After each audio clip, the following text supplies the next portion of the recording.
on to another edition of Burky Movies with myself, Burky. And me, Kirky. This week, unfortunately, we were unable to go and see Doctor Sleep. One, because we had lots of things going on, and two, because it's the world's longest film. I say world's longest. It's something like 2.5 hours. Yeah, knocking on 3. We just didn't have enough time. I mean, it's unfortunately in a week, just due to work and things like that, and it being such a long film, we couldn't go and see it. So this week, what we decided to do was hit you with our top 10 favourite films. Now, the way this is going to work is quite simple. I'm going to name my 5 favourite, Kirk's going to name his 5 favourites. I don't know what his 5 favourites are, he doesn't know what my 5 favourites are, but whatever they are, they will make it into the Burky Movie Top 10. Before we crack on with that, don't forget, subscribe to us and follow us on Twitter. Once we hit that magic 100 subscribers, we will start giving away free movie tickets to Cineworld on Twitter. So yeah, subscribe, like us, and there'll be more content coming out from us. But here we go. It's the top 10 Burky movie films. Now, I must clarify this is our favourite films. These may not be the top 10 in the world. We certainly ain't IMDb. We're not Rotten Tomatoes, but we're close. So, should I do one of mine first? So, do yours. We don't know what each other's 5s are, okay? So, I don't know what his 5 are going to be. I might be a little bit annoyed with what he puts in there. Yeah, we'll see. Anyway, I'm going to hit you with one of mine first. So, top 10. This is in no specific order. My first film to add to the top 10 Burky movie films is Lord of the Rings. Now, I'm going to have to say with this one, we can't just name one. It's not right of me to do so. You can't just name one. Because even though number 1 was probably my favourite, followed by number 2, followed by number 3, there's barely anything in it. And as a standalone, even if you would take 9 hours and watch it as a whole film, for me, I mean, it was an absolute classic. I love it now. I could watch it now. I could still watch all 9 hours back to back now if I wanted to. And it's definitely one of my favourites. Yeah, I would have a different order, but I would have to put them as one. It's one complete story. The second one, The Two Towers, is my favourite. Yeah, and I can understand. I think for a lot of people it would be. I mean, the fight scene at the end was incredible, and it just, I think, even now stands the test of time. And you think that was what, 15? It must be 15 years ago now. Maybe 20. 2001, 2002, 2003 they were released. 15, coming up to 20 years. It's stand test time. So that's my first one. Your turn, Kirby. Okay, my favourite of all is Terminator 2: Judgment Day. Not Dark Fate. No. Just clarifying, not Dark Fate. Dark Fate didn't pip that to the post? No, it didn't. Not anywhere close. No, it probably in my worst films I've ever seen list. But no, Terminator Judgment Day for me is the perfect film. It's got a quality pace all the way through. There's real suspense, and the enemy, the T-1000, he's dangerous, he's scary, he's almost unstoppable. I think the difference between him in that and the one in Dark Fate, for example, is the fact his face never really changed, did it, too much? It was very vacant and blank, and that's quite scary. No in emotion. That sense. No, and as a result, he come across quite scary. Yeah, cold-hearted. Yeah, I can see why you put that in. I mean, I've not seen it for a long time, but I watch it all the time, over and over again. I love it. Yeah, no, I can see that. Okay, I tried to mix my top. So what I've tried to do with my top 5 is try and hit a few genres. Because I'm a big action fan. Love my action films. You know, I love my Sylvester Stallone, Arnie, Bruce Willis, all those kind of films back from the 80s, 90s, all really the kind of films that I watch back to back. But as my number 2, I'm going to have to throw it in there. Taken. Absolute classic. I can watch it back to back. I can watch it every night. It doesn't get boring. And it hits everything. For a guy, it's everything you want. He's protecting his daughter. He's going to save his daughter. You've got a bad guy who's in the selling sex, women for sex and all those kind of things. So you've got a real decent bad guy you want him to go and get. And the way that he does it is just so cool. He's so cool about it. You don't get any cooler than Liam Neeson telling someone down the phone. It's so quotable, isn't it? It is. That he's going to get, it's absolutely brilliant. I cannot, for me, it is everything that an action film should be. And it is it's fantastic. Yeah, I love Taken as well, not 2 and 3. No, they went wrong with those two. Yeah. They really did. And when you look at the magic formula that made number 1, and why they didn't just stick with that, it does surprise me. But as I'll come to when we hit another genre of type film, when we hit our least favourite films, which is going to be a later edition, sometimes that formula doesn't work. But yeah, Taken for me definitely makes top 10. Okay, then for me, I suppose Dark Knight. That's my favourite superhero film of all time. I'd say that Infinity War and Endgame are just below it, but they're really high up there as well. Yeah, I can see that. Dark Knight is a bit more sinister, isn't it? I find. I feel like when you watch, you forget sometimes that they're both comic, because Marvel is a comic book, and you can tell that it's a comic book by the way you watch it. Everything's quite bright and exciting, whereas Dark Knight is that it's dark, and because it does give it that edge. And I can see why you would think that. I think that's Christopher Nolan for you, though, isn't it? The director, the way he's set about it. But the villain Joker, that for me is probably still my favourite Joker. As good as Joaquin Phoenix is in his film Joker. Joker wasn't destroying Batman's personal life, breaking him down completely in the Joker film, because Batman's still a kid in that. Yep. But in the Dark Knight, I just think that he's savage the way he breaks people down. And what I love about that is that, and I love about that film, it's a prime example how you can't have a really good guy without a really good bad guy. You can't, if your bad guy's weak, it really knocks film down. You could have the best good guy in the world. You could have Superman, Batman, Iron Man, Spider-Man, whoever. But if the bad guy's weak, and it's one of the things I didn't like about the earlier Spider-Man ones with Tobey Maguire, is the bad guy. For me, when you look at the Green Goblin and Doctor Octopus, they never really. It was all a bit comical and a bit jokey, and I never really got that sense of dread. Whereas the tone was different. It was to hit that serious bit with the Joker was when you had the Joker in it, and the way it was played was very good. Yeah, the stunts in the Dark Knight, though, like the way that truck was flipped. Yeah, that was amazing. That wasn't CGI. They did that practical. I agree. It was impressive. So that's our top 4. So another one to add to it. Now what I tried to do for this was bring in an older film, and I was looking into this as to some older films I like, and I was torn between 2, and I wanted to pick between 2, and I went with Jaws. Now the reason I went with Jaws is because, again, it's a film that I can watch back to back, and I personally think what Spielberg did at that time was so clever with regards to, they had a shark that didn't really work because they put it in the water and it sank. And if you've read all the stuff, I've read lots and lots into this because it's one of my favourite films.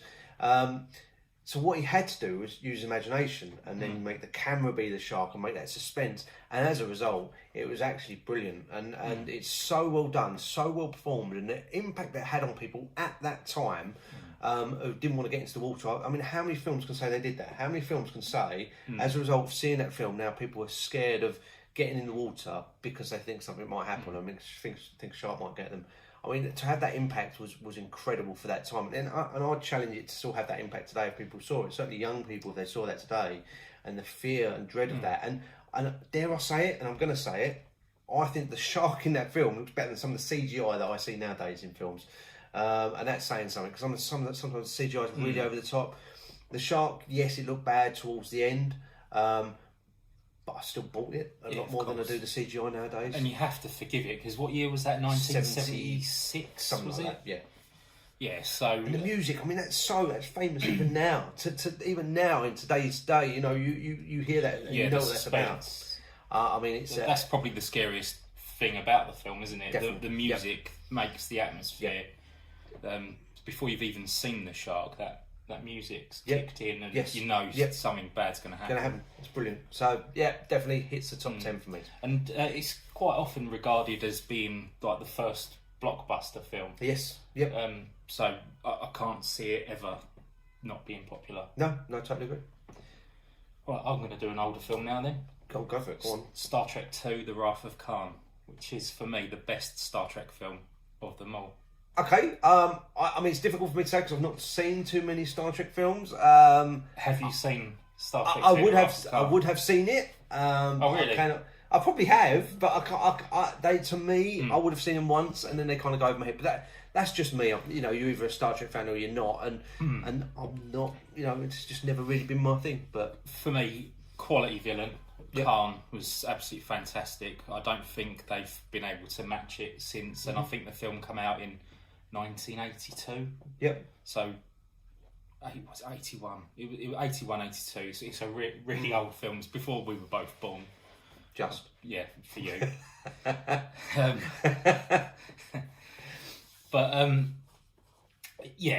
So far ahead of its time in a lot of ways. Kirk's best performance, just absolutely amazing. And then, spoiler warning, Spock's death at the end, so well done. Yeah, fantastic cinema. Yeah, there's not much I can comment. I would have seen it years ago. It wasn't my thing, but I can understand why you put it in there. Okay, on to my next one. So I've got two left.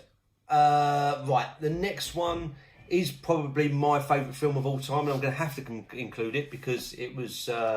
It probably is my favourite film of all time, so therefore it'd be wrong of me to do so. Even though it kind of, I was trying to mix up the genres, it does fall into this. We've taken was a Shawshank. No, Shawshank was nearly there. Shawshank was nearly there. I had to choose between Shawshank and Jaws, and I was torn, and I was really torn because they're both such excellent films, and Jaws just pipped it. Just because I think it had a slight edge. But no, next one for me is going to be a bit of a weird one, bit of a different one out there. Con Air.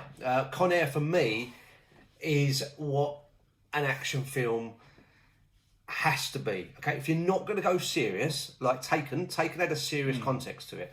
If you're not going to go down that route and have a decent villain, not to say John Malkovich wasn't decent as Con Air, he was excellent. Yeah. But it was very tongue in cheek, right? And if you're not going to go down the serious route and make it all very serious and have a serious storyline to it, then make it like Con Air, make it stupid, make it over the top, make it that you've got loads of great bad guys, make them come out really bad, whack in a decent, a good guy. Which he was, and it was funny enough. It was the first Nicolas Cage film I'd seen, and the problem I had after that was that I thought that's what he was going to be like in every other film. And I think the next film I saw after that was Snake Eyes. I don't know if you've seen that, where he gets beaten up, and I was like, hang on a minute, but he's a good guy who beats people up. And The Rock was not far after, and Face Off. Exactly, and The Rock was up there for me as well. Rock comes up with Con Air as well. I love The Rock. I love Face Off. But exactly, and so where I've seen him in this film, and I'm thinking he's going to be like that in every other film. I'll be on that. I was actually disappointed in every film, which was a shame. But it is so good. It's funny. It hits all the right marks. The cast is excellent. When you look at all those that are in it, I can't remember some of the supporting cast in that now. John Cusack. Yes. Bearing in mind how wacky it was, he was the straight man in it. That held it together. Yes, and that was it. You had so many characters. You got into it. The soundtrack was good. Even I shed a little tear at the end when I think it was Leanne Rhymes come on and he's finally met up with his missus, and I was like, yes, he's got there, he's done it, what a hero. And meets his kid. Oh, for the first time. He's never seen it before. No. See, you just reminisce and you love it. It for me ticks all the boxes. Yeah. Right, so next for me, I'm going to go for a comedy, Dumb and Dumber. Yep. I absolutely love Dumb and Dumber. That's one that I quote all the time with friends. Yeah. Just... I think about it now and I'm laughing. For me, really quickly. It didn't hit me first time. Second time around was when it got me. So first time I saw it, I thought that was a bit weird and a bit silly. And it might have been the first Jim Carrey. Whether it was, I can't remember if it was first Jim Carrey or whether it was back then. It was Ace Ventura was the big one for me, and so this kind of was a little bit different to that. The second time around, I mean, there's loads of quotes from it that are just so good. I just love it's okay. I'm a limo driver, and then he falls off the jetway, and then a couple of minutes later meets up with Harry. They ask each other about their days. Yeah. Fell off the jetway again. Yeah, I love the subtle humour. I'd be interested if it still has the same hit nowadays. How many times did he fall off the jetway? I know. Fell off the jetway again. I'm just surprised if it still had the same impact nowadays, but my daughter loves it. Oh, there you go then. So now how old is your daughter? Maya is 10. 10, so there you go. Stood the test of time. My last one I went for comedy as well because again I wanted to mix it up, and I had to go for 22 Jump Street, and the reason being is that I've over rewatched 21. that. Over 21, I think it's better than 21, and you know it's not very often you'll see a film, but like you showed earlier with your Terminator 2, which was better than Terminator 1. It's different. Well, I'd say that's opinion, isn't it? Yes, of course it is. A lot of people prefer the first But one, then and you could I say love the the first one as well. Yeah, but I mean, you could say the same for 22, but I thought 22 Jump Street, I had so many bits. The My Name is Jeff, which then echoed through so many people for that year. And you, which was so good that everybody. I knew a lot of teachers at the time that were laughing about it, and they had kids in their class that constantly said that. You know, to have a line like that, and the chemistry between them is so good. And Ice Cube's daughter in the film. Yes, and that bit, my favourite bit from any comedy, when he high fives him. He high fives him because he got laid the night before, and then when he realises later on in the film, and is brilliant. It is so well done, and it is so funny, and it's still something you can rewatch now and still find funny. So it's for me. I know there are a lot of comedies I do like, but that really hit home, and that for me is my completely top 5. I can't think of another comedy that is a sequel that is as good as the first or better than the first. No, I'm sure there's people you'd be able to comment below, and you may be able to think of some for us and remind us of which ones. I can't think of any. I like American Pie. I like American Pie 2, but I like the first one more. Yeah, American Pies were classic for me, and I love them myself. But the first one made it what it was. And got Dumb and Dumber, and then Dumb and Dumber 2. What's it called? Pushing it there. Yeah, it came years and years later. Kick-Ass, I think, is a great film. Kick-Ass 2, not as good. Yeah, you don't really get it with comedies, do you? I'm trying to think if there's any myself. Kingsman, The Secret Service, Kingsman, The Golden Circle. Yeah. Funny in bits, but the first one's so head and shoulders above. Whereas 22 Jump Street, even the end credits. Brilliant. I mean, it's just the whole thing's just... All the sequels that could come, what was it, 30 Jump Street in Space or something like that. I can't remember the exact numbers. But again, I think they knew their limit with it, didn't they? And then they just kind of mimicked themselves at the end. But well, they were planning to do a crossover, weren't they? With Men in Black. That was going to be like the third Jump Street. The key with comedies is know your limit, and once you hit that limit and you know that you can't really go beyond that, there's nothing worse than bringing out a sequel or a third or fourth film that's just never, not even as close as funny. Like the straight to DVD American Pie sequels. Oh, exactly. I was pointing to say you milked it, didn't they? So, have you got one more?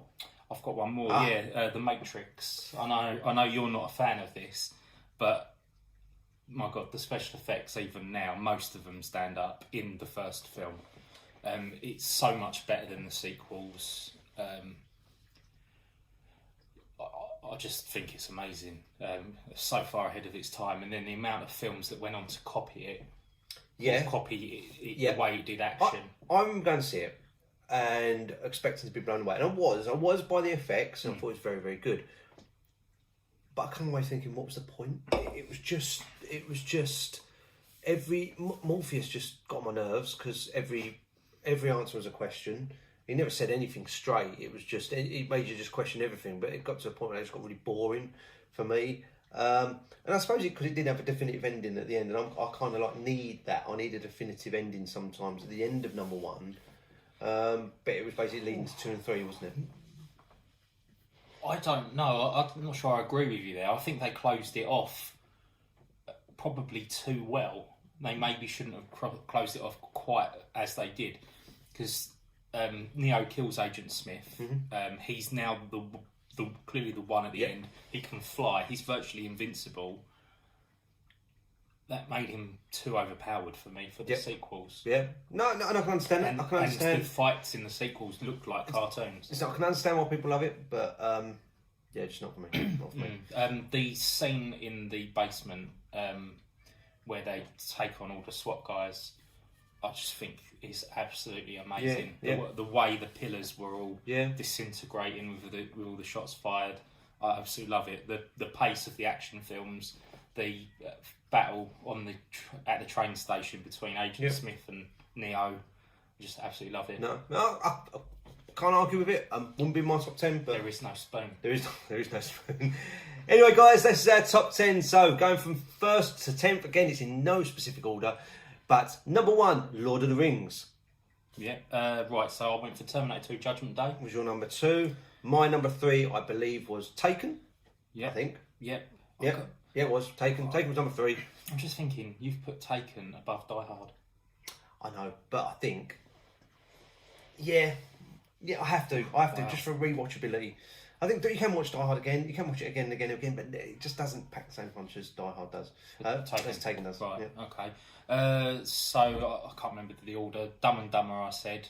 Dumb and Dumber was in there. Jaws for me. Con Air and... Star Trek 2, The Wrath of Khan for me. Matrix was in there for you. Yeah. And 22 Jump Street was mine. So, there we go. They're the 10. Anyway, thanks for listening. Next week, I'm going to be sunning it up in Thailand, so I won't be here. There'll still be videos coming out that we're recording today or over the course of the coming week. So stay tuned for our 10 least favourite films. That's going to be exciting because I don't know what his 5 are. He doesn't know what my 5 are. We'll be recording that very shortly. Okay. Anyway, thanks for listening. We'll see you soon. Catch you later.